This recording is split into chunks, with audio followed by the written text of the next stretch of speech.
नमस्कार दोस्तों, मैं हूं सुभाष। नीतीश कुमार ने कल बहुत बड़ी घोषणा की है। सामने जो स्क्रीन पर दिख रहा है ये नीतीश कुमार का एक्स पर किया गया पोस्ट है। कल उन्होंने एक्स पर ये पोस्ट किया और इस पोस्ट के माध्यम से नीतीश कुमार कह रहे हैं कि पिछले 5 सालों में यानी 2020 से 25 के बीच में हमने 50 लाख युवाओं को सरकारी नौकरी और रोजगार दी है। और आगे कह रहे हैं कि 2025 से 30 के बीच में यानी अगले 5 सालों में हमने 1 करोड़ युवाओं को नौकरी और रोजगार देने का लक्ष्य निर्धारित किया है। यह अपने आप में बहुत बड़ी घोषणा है, क्योंकि इस बार के चुनाव में कहीं ना कहीं रोजगार का मुद्दा बहुत हावी रहा और इसके लिए प्रशांत किशोर जी को बहुत बहुत धन्यवाद, उनका बहुत बहुत शुक्रिया कि कम से कम वो जीत नहीं पाए, लेकिन सरकार को मजबूर किए कि सरकार भी अब रोजगार पर बात कर रही है। यानी रोजगार के मुद्दों को उन्होंने चुनावी चर्चा का हिस्सा बना दिया। पहले रोजगार पर बात नहीं होती थी, लेकिन इस बार के चुनाव में नरेंद्र मोदी जी को भी रोजगार के ऊपर बोलना पड़ा। और अभी सरकार बनने के बाद अगर सरकार रोजगार को लेकर के इतनी बड़ी घोषणा कर रही है तो ये बहुत बड़ी बात है, क्योंकि आप ध्यान दीजिए कि ये चुनावी जुमला नहीं है, यानी चुनाव के दौरान चुनावी मंचों से दिया गया भाषण नहीं है। सरकार का अभी तुरंत गठन हुआ है और वो सरकार जो फुल मेजोरिटी में आई है, लैंडस्लाइड विक्ट्री मिली है एनडीए को। और ये ऐसी सरकार गठन के तुरंत बाद यदि वादा कर रही है कि अगले 5 सालों में 1 करोड़ युवाओं को नौकरी और रोजगार हम लोग देंगे, तो ये दिखाता है कि सरकार कहीं ना कहीं गंभीर है रोजगार के मुद्दे को लेकर के। देखिए, डेमोक्रेसी में केवल हार जीत ही मायने नहीं रखता है। प्रशांत किशोर जी की ये जीत है कि रोजगार के मुद्दों को वो केंद्र में ला दिए और सरकार डर रही है कि अगले 5 सालों में अगर हम रोजगार को लेकर के कुछ ठोस कदम नहीं उठाए तो प्रशांत किशोर जी फिर 5 साल जमीन पर रहेंगे, फिर 5 साल लोगों से संपर्क करेंगे, इस मुद्दे को, रोजगार वाले मुद्दे को लोगों के दिमाग में घुसा देंगे, डाल देंगे। तो अगले चुनाव में अगर सरकार नहीं संभली तो अगले चुनाव में ये बहुत बड़ा मुद्दा होगा और कहीं ना कहीं सरकार फिर वापस नहीं आ पाएगी। तो सरकार को ये कहीं ना कहीं डर है, इसलिए सरकार ने ये बहुत बड़ी घोषणा की है। हालांकि नीतीश कुमार अगर ये बताते कि 50 लाख युवाओं को रोजगार और नौकरी मिली है, तो इसका अगर वो ब्रेकअप दे पाते कि सरकार की किन किन योजनाओं से लोगों को लाभ मिला है, किन किन क्षेत्रों में कितने कितने लोगों को रोजगार मिला है, अगर सरकार इसका ब्रेकअप देती तो ज़्यादा ऑथेंटिक होता। खैर, सरकार अगर खुद नीतीश कुमार अगर जो पिछले 20 सालों से बिहार का नेतृत्व कर रहे हैं, मुख्यमंत्री हैं, अगर नीतीश कुमार ऐसी बात कर रहे हैं तो निश्चित रूप से इसमें कुछ ना कुछ सच्चाई तो होगी ही। आगे नीतीश कुमार इस पोस्ट में लिख रहे हैं कि नई सरकार के गठन के पश्चात राज्य में अधिक से अधिक सरकारी नौकरी एवं रोजगार के अवसर उपलब्ध करने के लिए हम लोगों ने तेजी से काम शुरू कर दिया है। सरकारी नौकरी की रिक्तियों को जल्द से जल्द भरने के लिए कई ठोस कदम उठाए गए हैं। राज्य के अधीन सभी प्रशासनिक विभाग, सभी प्रमंडलीय आयुक्त, पुलिस मुख्यालय, सभी के अधीन सभी कार्यालय, सभी जिलाधिकारियों को निर्देशित किया गया है कि वे सामान्य प्रशासन विभाग, ध्यान दीजिएगा, सामान्य प्रशासन विभाग को रिक्तियों से संबंधित अधियाचना दिनांक 31/12/25 तक अवश्य उपलब्ध करा दें। सामान्य प्रशासन विभाग प्राप्त अधियाचनाओं को यथाशीघ्र जांच कर संबंधित विभिन्न नियुक्ति आयोगों को भेज दें। यानी सरकार कह रही है कि हमने आदेश किया है कि जिन जिन विभागों में रिक्तियां हैं उन सारे विभागों से कहा गया है कि 31 दिसंबर 2025 तक आप इसकी सूचना सामान्य प्रशासन विभाग यानी जनरल एडमिनिस्ट्रेशन डिपार्टमेंट को भेज दीजिए। और जनरल एडमिनिस्ट्रेशन डिपार्टमेंट को कहा गया है कि आप रिक्तियां जब आपको प्राप्त हो जाए तो उन रिक्तियों को संबंधित आयोगों के पास भेज दीजिए, क्योंकि परीक्षा कराना तो आयोग का काम है, जैसे बिहार पब्लिक सर्विस कमीशन है, बिहार एसएससी है और कई आयोग है, यूनिवर्सिटी सर्विस कमीशन है। तो नियुक्तियां पहले पहुंचती हैं जनरल एडमिनिस्ट्रेशन डिपार्टमेंट के पास और फिर जनरल एडमिनिस्ट्रेशन डिपार्टमेंट के माध्यम से संबंधित आयोगों को भेज दी जाती हैं।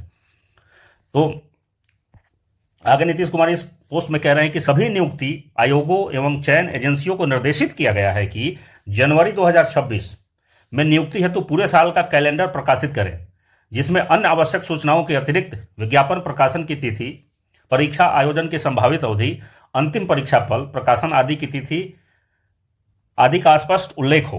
परीक्षा के चाहे जितने भी चरण हो, किसी भी परिस्थिति में विज्ञापन प्रकाशन से अंतिम परीक्षा फल में 1 साल से अधिक समय नहीं लगना चाहिए। ये अंडरलाइन करने वाली बात है। कई बार देखा जाता है कि विज्ञापन आ गया और परीक्षा ही नहीं हो रही है, परीक्षा हो गई तो 6 महीने 1 साल तक रिजल्ट ही नहीं आ रहा है। लेकिन यहाँ सरकार ने कहा है कि परीक्षा का अंतिम परीक्षाफल आने तक आने और मतलब विज्ञापन निकलने से लेकर के अंतिम परीक्षा फल आने के बीच का जो समय है वो 1 साल से अधिक नहीं होना चाहिए। ये भी बहुत महत्वपूर्ण बात है। आगे नीतीश कुमार लिखते हैं कि सभी परीक्षाओं को पारदर्शी एवं स्वच्छ तरीके से संपन्न कराने हेतु सभी नियुक्ति आयोगों एवं चयन एजेंसियों को निर्देशित किया गया है।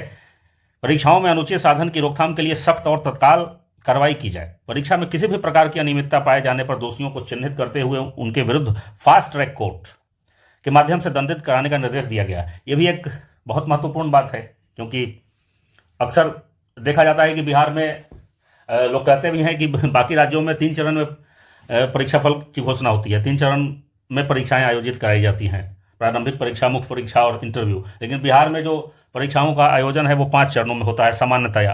प्रारंभिक परीक्षा, मुख्य परीक्षा, इंटरव्यू, उसके बाद हाई कोर्ट और फिर सुप्रीम कोर्ट। क्योंकि कुछ ना कुछ लफड़ा एग्जाम में हो ही जाता है, कभी पेपर लीक, तो कभी गलत क्वेश्चन सेट कर दिया जाता है, उसको लेकर के किसी न किसी कारण से ये मामला फिर न्यायालय में पहुंचता है और कई सालों तक ये जो प्रक्रिया है लंबित रहती है। तो सरकार यहाँ कह रही है कि जो लोग इस तरीके की गतिविधियों में संलिप्त होंगे उनके विरुद्ध सख्त कार्रवाई की जाएगी और फास्ट ट्रैक कोर्ट में ऐसे मामलों को भेजा जाएगा।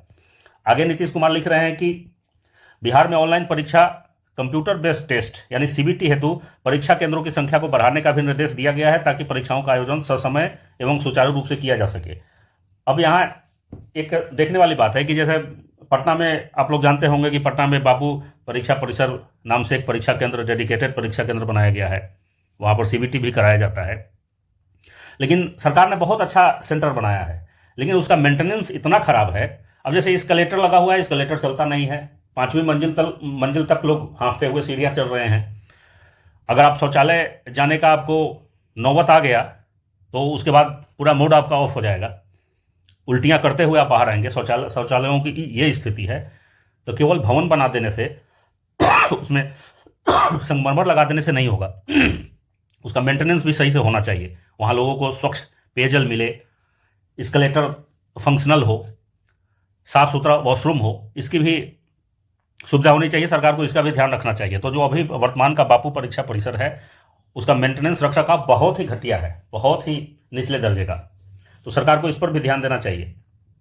आगे नीतीश कुमार लिखते हैं कि राज्य के युवाओं के सुखद भविष्य के लिए हम लोग शुरू से काम कर रहे हैं। अधिक से अधिक सरकारी नौकरी एवं रोजगार देने के लिए राज्य सरकार प्रतिबद्ध है। सभी परीक्षाएं ससमय एवं पूर्ण पारदर्शिता के साथ आयोजित की जाएंगी। बिहार के युवा दक्ष एवं आत्मनिर्भर हों तथा उन्हें अधिक से अधिक रोजगार मिल सके, उनका भविष्य सुरक्षित हो, इसके लिए हम लोग कृत संकल्पित हैं। यहाँ नीतीश कुमार थोड़ा एग्जैगरेशन कर रहे हैं, क्योंकि भाई आप 20 सालों से बिहार का नेतृत्व कर रहे हैं और 2011 का सेंसस कहता है कि 75 लाख लोग बिहार से पलायन कर चुके हैं। अभी उसके बाद 2011 से 25 तक का तो आंकड़ा है ही नहीं अवेलेबल।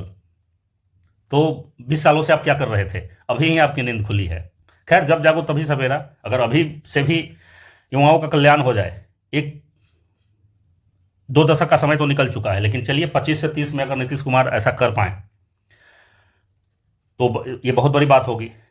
ऐसा तो कोई सरकार कहीं की सरकार नहीं मतलब दावा कर सकती है कि पलायन एकदम जीरो हो जाएगा। बिल्कुल पलायन नहीं होगा, ऐसा तो संभव नहीं है। हर राज्य के लोग दूसरे राज्यों में जाते हैं, दूसरे प्रदेशों में जाते हैं, विदेशों में जाते हैं। लेकिन अगर आपके पास विशिष्ट योग्यता है, आपकी महत्वाकांक्षा बहुत बड़ी है, आप किसी बड़े लक्ष्य को लेकर के आगे बढ़ रहे हैं, इसके कारण आप पलायन कर रहे हैं, बड़ी नौकरी मिल रही है उसके कारण आप पलायन कर रहे हैं, अच्छा पैकेज मिल रहा है इसके कारण आप पलायन कर रहे हैं, तो बात समझ में आती है। लेकिन 10,000, 12,000, 8,000 की नौकरी के लिए, एटीएम में गार्ड की नौकरी करने के लिए, शौचालयों की सफाई करने के लिए, खेतों में, पंजाब के खेतों में जाकर के मजदूरी करने के लिए, अगर ऐसे ऐसे कामों के लिए लोगों को पलायन करना पड़ रहा है तो ये सरकारों के लिए शर्म की बात है।